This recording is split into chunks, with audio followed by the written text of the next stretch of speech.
이방 나라 아람의 장군이었던 나아만은 중한 피부병으로 오랜 시간 동안 고생을 하고 있었습니다. 전장에서 아람 나라를 구원할 정도로 승리를 쟁취하는 능력 있는 장군이었지만 정작 자신이 가진 그 지병 앞에서는 한없이 무력했던 나아만은 우연히 아내의 여종의 이스라엘 소녀인 그 아이에게서 엘리사에 대한 이야기를 듣습니다. 그는 자신이 해결할 수 없었던 이 오래된 병을 해결할 수 있다는 간절한 바람을 가지고 엘리사를 찾아갑니다. 그런데 찾아간 엘리사가 내린 처방은 그가 기대했던 것과 너무나 달랐고 오늘날까지도 통용되고 있는 그 치유 농법과도 많이 달랐습니다. 직접 나와보지도 않고 그저 사환 한 명을 보내서 요단 강가에 가서 7번 몸을 담그라는 이야기를 듣고 나아만은 화가 많이 나서 다시 집으로 돌아갑니다. 그렇게 이야기가 끝날 수도 있었는데 나아만에게는 참 좋은 종들이 있었습니다. 동행했던 종들은 나아만에게 아버지요 라고 이야기하며 엘리사의 처방이 너무 쉬워서 하지 않겠다는 것은 합당하지 않다는 충언을 하여 나아만은 종들의 말을 듣고 요단강에 가 7번 몸을 담굽니다. 그래서 하나님이란 분이 주시는 회복, 구원을 경험하게 되지요. 나만 혼자서 된 일이 아닙니다. 엘리사만이 한 일도 아닙니다. 가만히 보면 나와 전혀 다른 삶의 경험과 결을 가진 그 종들을 통해서, 그 사람들을 통해서 하나님이 나아만에게 주신 구원이며 선물이었던 것입니다. 참 신비한 것은 우리 하나님이 주시는 이 구원의 기쁨은 단지 현재에 국한되지 않고 그 나아만 장군의 살아왔던 지난 과거에까지 미치게 된다는 사실입니다. 우리가 지난주에 읽었던 열왕기 하 5장 1절은 여호와께서 전에 나아만에게 아람을 구원하게 하셨다고 말하고 있습니다. 나아만이 아람 나라의 장군으로서 당연히 아람이 믿던 신을 섬기던 그가 전장에서 승리하고 난 뒤에 그 승리를 하나님이 주신 선물이라고 생각할 여지는 없었습니다. 그 공은 자신의 것 혹은 자신의 나라, 곧 아람 나라가 믿던 림몬 신의 것이었습니다. 하지만 자신의 피부병이 회복되는 이 경험을 하면서 이스라엘의 하나님이 세상의 참된 신임을 깨달은 그는 이전에 내가 거두었던 승리 또한 하나님의 역사와 인도하심, 그분의 구원하심 안에 있음을 깨닫게 됩니다.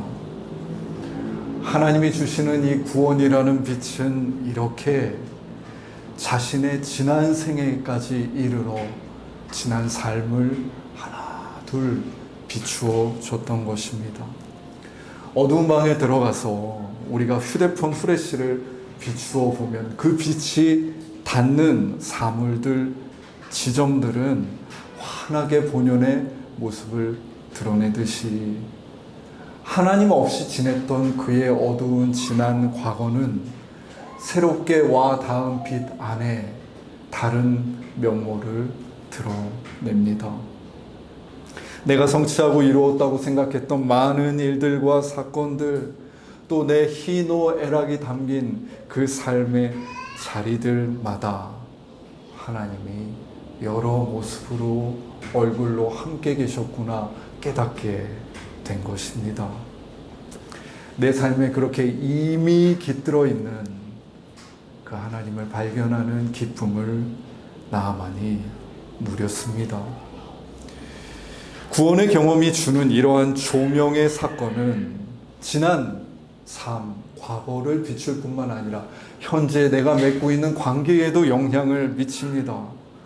그는 이전에 포로로 잡아왔던 노예 소녀, 그 이스라엘 여종을, 또 나를 섬기던 용맹한 그 충신들을 이전과 다르게 바라볼 수밖에 없었습니다. 하나님께서 나를 구원하시고자 만나게 하신 소중한 한 사람으로 말입니다. 당연히 한 사람을 그렇게 봤을 때 노예가 아닌 한 인격으로 그 사람들을 대했을 것은 두말할 나위가 없습니다. 우리 하나님이 주시는 구원의 빛은 이처럼 우리의 삶을 환하게 합니다. 하나님은 이방인이었던 나만에게조차 이렇게 구원의 빛을 비추어 주시는 주님이십니다만, 그럼에도 불구하고 모든 사람들이 그 구원의 빛 아래 살아가는 것은 아닙니다. 나만 이야기가 쓰여 있는 열왕기하 5장에서 9장을 더 넘겨보면 열왕기하 14장이 나오는데요. 그곳에는 여로보암 2세라는 왕이 등장합니다. 그는 무려 41년이라는 긴 기간 동안 북이스라엘을 통치했던 왕이었는데요. 성경은 그 기나긴 통치 기간에 비해 그를 단 한 줄로 평가합니다. 열왕기하 14장 24절입니다. 여호와 보시기에 악을 행하여 이스라엘에게 범죄하게 한 느밧의 아들 여로보암의 모든 죄에서 떠나지 아니하였더라. 여로보암이 통치하던 41년은 성경이 보기에, 하나님이 보시기에 악을 행하고 죄를 범하게 하고 그 죄에서 떠나지 않았던 날들이었습니다. 그런데 성경의 이런 평가처럼 그가 다스렸던 41년은 정말로 암흑기 같은 시간이었을까요? 그가 다스렸던 41년은 사실은 북이스라엘의 역사 가운데서 가장 흥황했던 시기로 알려져 있습니다. 성경 열왕기하 14장 25절에서도 증언하고 있듯이 당시 북이스라엘이라는 나라의 영토는 하맛 어귀에서부터 아라바 바다 곧 사해까지 회복되었다고 쓰여 있습니다. 쉽게 말해서 한 나라의 북으로 최북단, 남으로 최북단까지 영토를 확장했었다는 말입니다. 영토 확장은 그 나라가 얼마나 부강한가를 나타내는 증거였고, 덕분에 늘어난 교역으로 인해서 경제적으로도 북이스라엘은 최고의 번영을 누리게 됩니다. 당연히 여로보암은 이 모든 일들이 자신의 업적이라고 생각했고, 백성들도 이렇게 우리를 잘 살게 해주는 왕을 우러러 보았습니다. 그러나 성경은 사실 그 영토 확장의 진실이 이렇다고 이야기합니다. 열왕기하 14장 26절에서 27절입니다. 이는 여호와께서 이스라엘의 고난이 심하여 매인자도 없고 노인자도 없고 이스라엘을 도울 자도 없음을 보셨고, 여호와께서 또 이스라엘의 이름을 천하에서 없이 하겠다고도 아니하셨으므로 요아스의 아들 여로보암의 손으로 구원하심이었더라. 그러니까 지금 이 흥왕할 정도의 영토 확장의 사건은 여로보암의 손을 빌려 일어난 사건이기는 하지만 그의 공이 아니라 이스라엘 백성들의 고난을 보신 하나님의 행하심이었다라고 성경은 말하고 있는 것입니다. 이처럼 이스라엘을 향한 하나님의 구원하심과 행하심이 여로보암을 비롯한 모든 백성들 앞에 느껴질 정도로 나타나고 있었음에도 불구하고 여로보암 왕은, 이스라엘은 이 사건 이면에 살아계신 하나님을 전혀 눈치채지 못합니다. 지난주에 잠시 말씀드렸지만 왕은 결코 개인이나 혼자가 아닙니다. 그 나라의 참모와 또 당시 종교 지도자들이 함께였습니다. 하지만 아무도 주어진 풍요를 누릴 줄만 알았지, 이 경제적 번영을 즐길 줄만 알았지, 이것이 어디로부터 왔는지를 알아채지 못했습니다. 이런 지도자들이 다스리는 세상에서 백성들도 자신들이 누리는 이 번영의 출처를 알 길은 없습니다. 그만큼 당시 이스라엘 왕과 온 나라가 영적으로 둔감하여지고 죄 가운데 있었던 것입니다. 저들은 눈앞에 당도한 하나님의 구원하심조차 알아볼 수 없는 어둠 속에 있습니다. 오늘 우리가 성서 일과를 따라 읽은 구약 본문 아모스서는 바로 이러한 여로보암 시대를 향해 주어진 하나님의 말씀입니다. 아모스가 들려준 이 날카로운 예언의 말씀은 어두운 풍요 속에 살고 있던 여로보암과 저 백성들의 완고한 신앙과 삶에 상처를 내고 그 틈으로 빛이 스미게 하려는 우리 하나님의 작정하심이었습니다. 아모스는 다림줄을 이스라엘 가운데 두고 저들을 용서하지 않으시겠다는 하나님의 모습을 백성들에게 그려줍니다. 다림줄은 이 줄 끝에 무거운 줄을 달아서 중력을 따라 곧게 세워 그 곧은 줄을 따라 벽을 세우기 위한 건축 도구였습니다. 다림줄 앞에 세우면 삐뚤빼뚤한 부분이 고스란히 드러나듯이 하나님이 지금 이스라엘 백성들 앞에 다림줄을 드리고 너희들의 행실과 예배와 신앙생활의 어떠한 부분이 잘못되었는지 내가 판단하고 보여주겠다 말씀하시는 것입니다. 그러한 다림줄은 단지 심판일 뿐만 아니라 내 삶이 이러한 부분에서 하나님과 멀어져 있고 변해가고 있었구나를 깨달을 수 있는, 다시 신앙을 돌이킬 수 있는 기회이기도 했습니다. 그러나 아모스 7장 9절에서 내가 일어나 칼로 여로보암의 집을 치리라 선포하면서 강력하게 아모스는 그 백성들을 흔들어 깨우지만 백성들의 대답은 우리의 기대와는 달랐습니다. 당시 제사장이었던 아마샤는 구약 본문 12절과 13절에서 이렇게 대답을 합니다. 아마샤가 또 아모스에게 이르되 성견자야, 너는 유다 땅으로 도망하여 가서 거기에서나 떡을 먹으며 거기에서나 예언하고 다시는 베델에서 예언하지 말라. 이는 왕의 성소요 나라의 궁궐이민이라.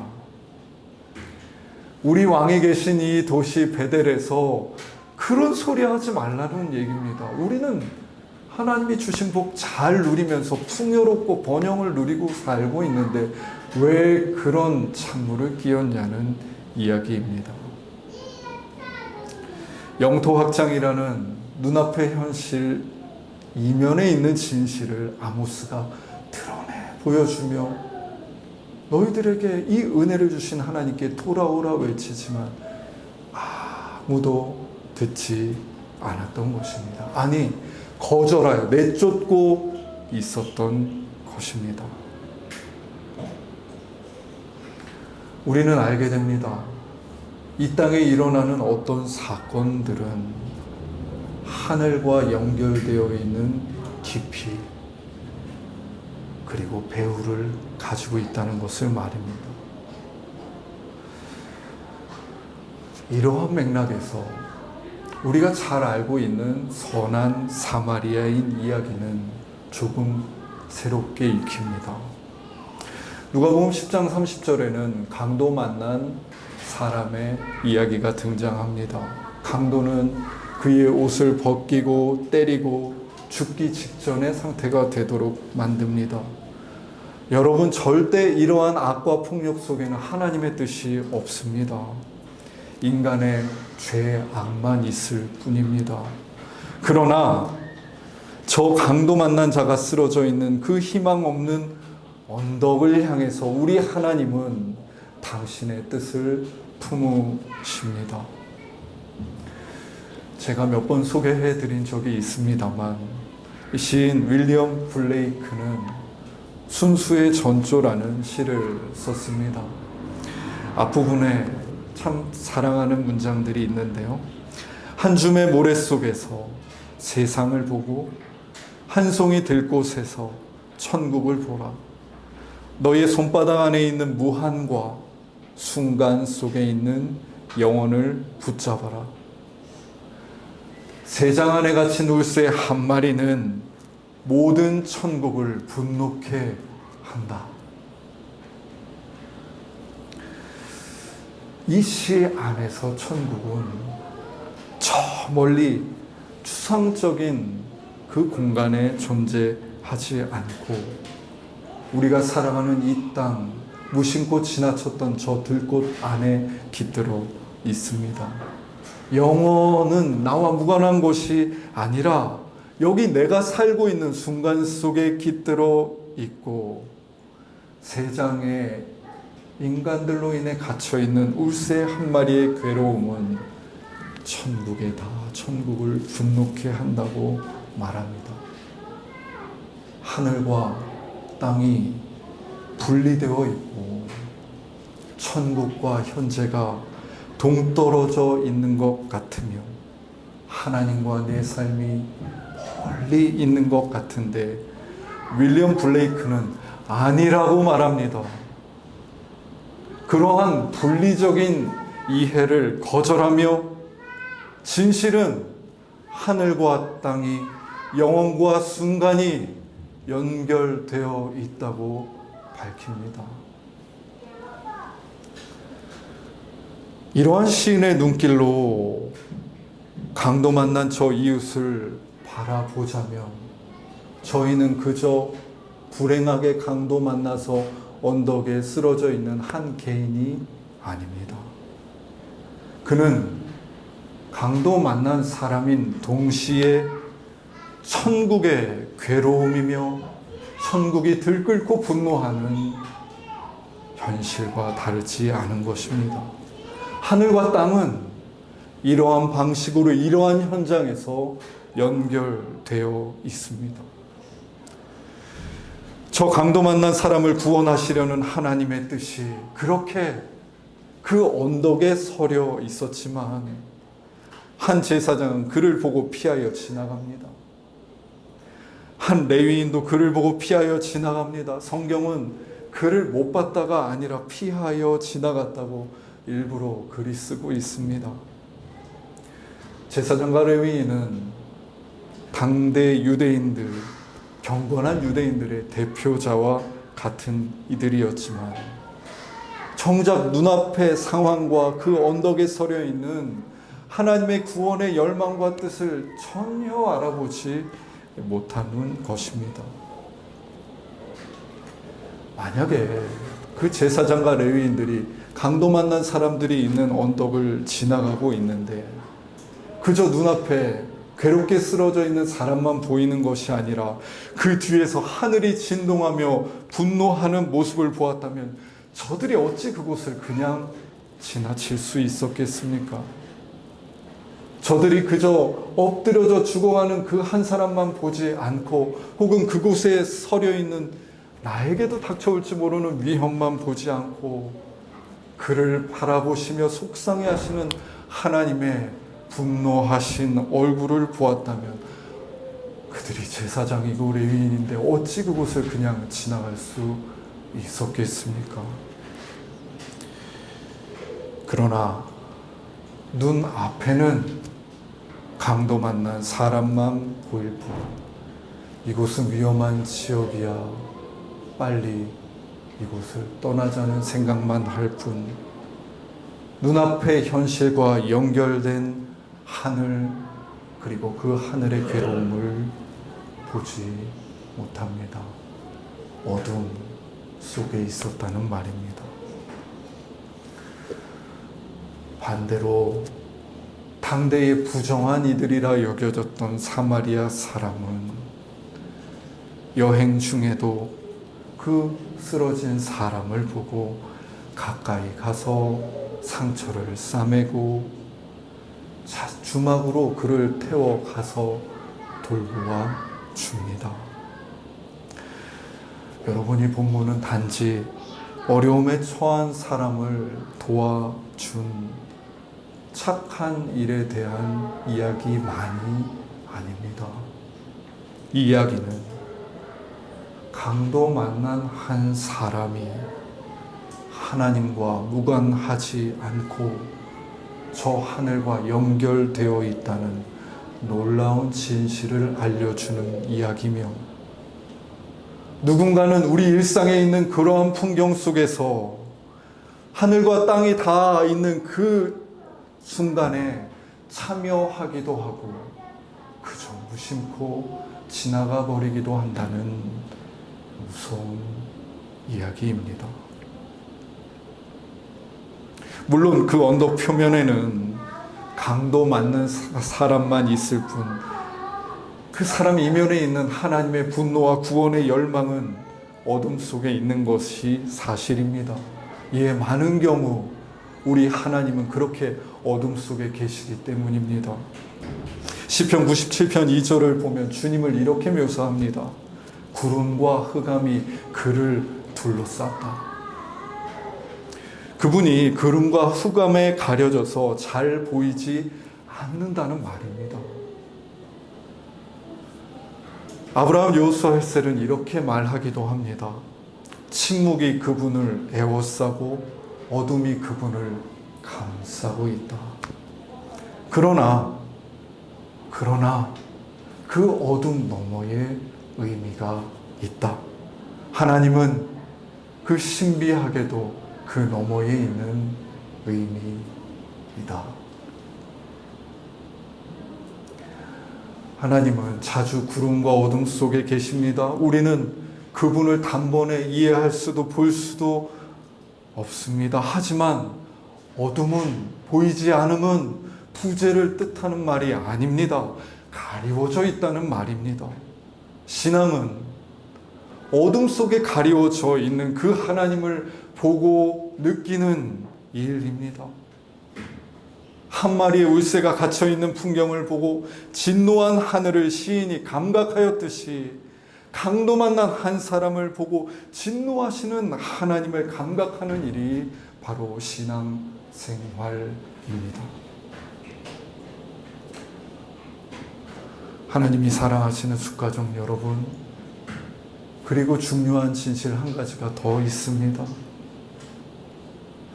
우리가 마주하는 그 상황 너머에 계신 하나님을 감각하고 느끼려고 기도하고 말씀 듣고 애쓰며 신앙생활하는 것, 그 모든 것보다 더 강렬한 구체적인 움직임으로 하나님이 그 어둠을 뚫고 우리를 향해 오고 계신다는 사실입니다.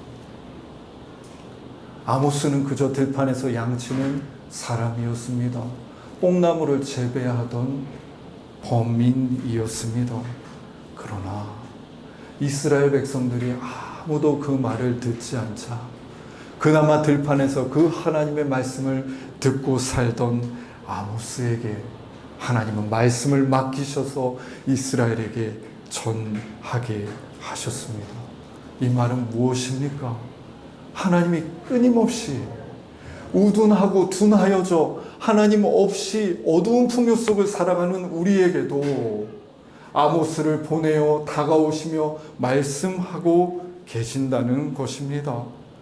그분은 구름과 어둠과 침묵을 뚫고 우리에게 날카로운 목소리를 들려주시는 분이십니다.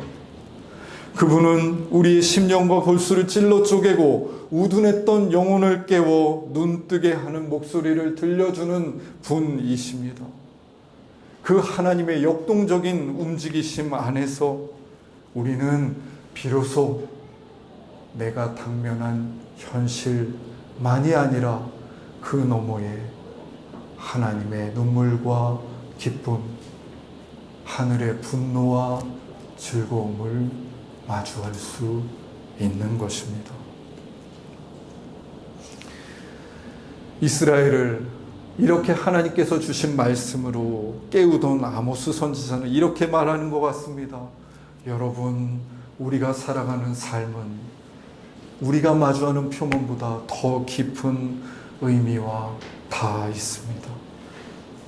우리가 지금 마주한 상황과 또 여러 사람들과 맺고 있는 관계는 하나님의 뜻과 연결되어 있을 수 있습니다.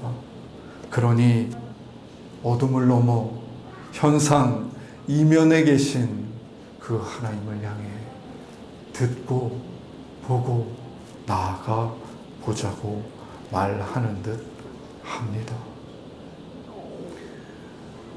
어둠 속에 있던, 비록 경제적, 사회적, 역사적으로 풍요로웠지만 어둠 속에 있던 저 여로보암과 이스라엘 백성들을 인도하시고자 그들에게 아모스를 보내신 하나님은 오늘 이 시대의 풍요와 또 내 삶에 취해 있는 우리 또한 당신의 뜻 가운데 이끄시고자 말씀으로 다가오시는 하나님이십니다. 여러분, 그 하나님과 함께 내 삶의 순간과 상황들 속에 깃들어 있는 하늘의 뜻을 밝히 마주하는 은총을 함께 누리는 신앙생활 해보지 않으시겠습니까? 기도하겠습니다.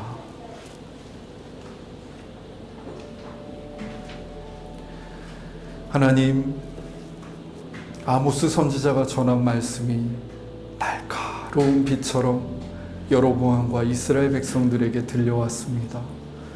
영토가 이렇게 늘어난 것이 자신들의 공이 아니라 고난 중에 있는 백성을 도우시려는 하나님의 행하심이었지만 저들은 아모스의 그 말조차 외면하고 여전히 어둠 속에 살고자 합니다. 강도 만난 자가 쓰러져 있는 저 언덕에는 분노하는 하늘과 구원하시려는 하나님의 열망이 서려 있지만 우리는 제사장과 레위인처럼 그저 모른 척 지나갈 때가 참 많았습니다. 어둠 속에 사는 일은 편안하니까요. 주님, 당신을 믿는 우리가 어둠 속에 살지 않게 하시고 그 너머에 계신 하나님을 보게 하여 주십시오. 어떤 상황과 목소리에 담겨있는 하나님을 감각하며 오늘 여기서 당신의 구원과 뜻을 이루고자 하시는 하나님과 함께 살아가게 하여 주십시오.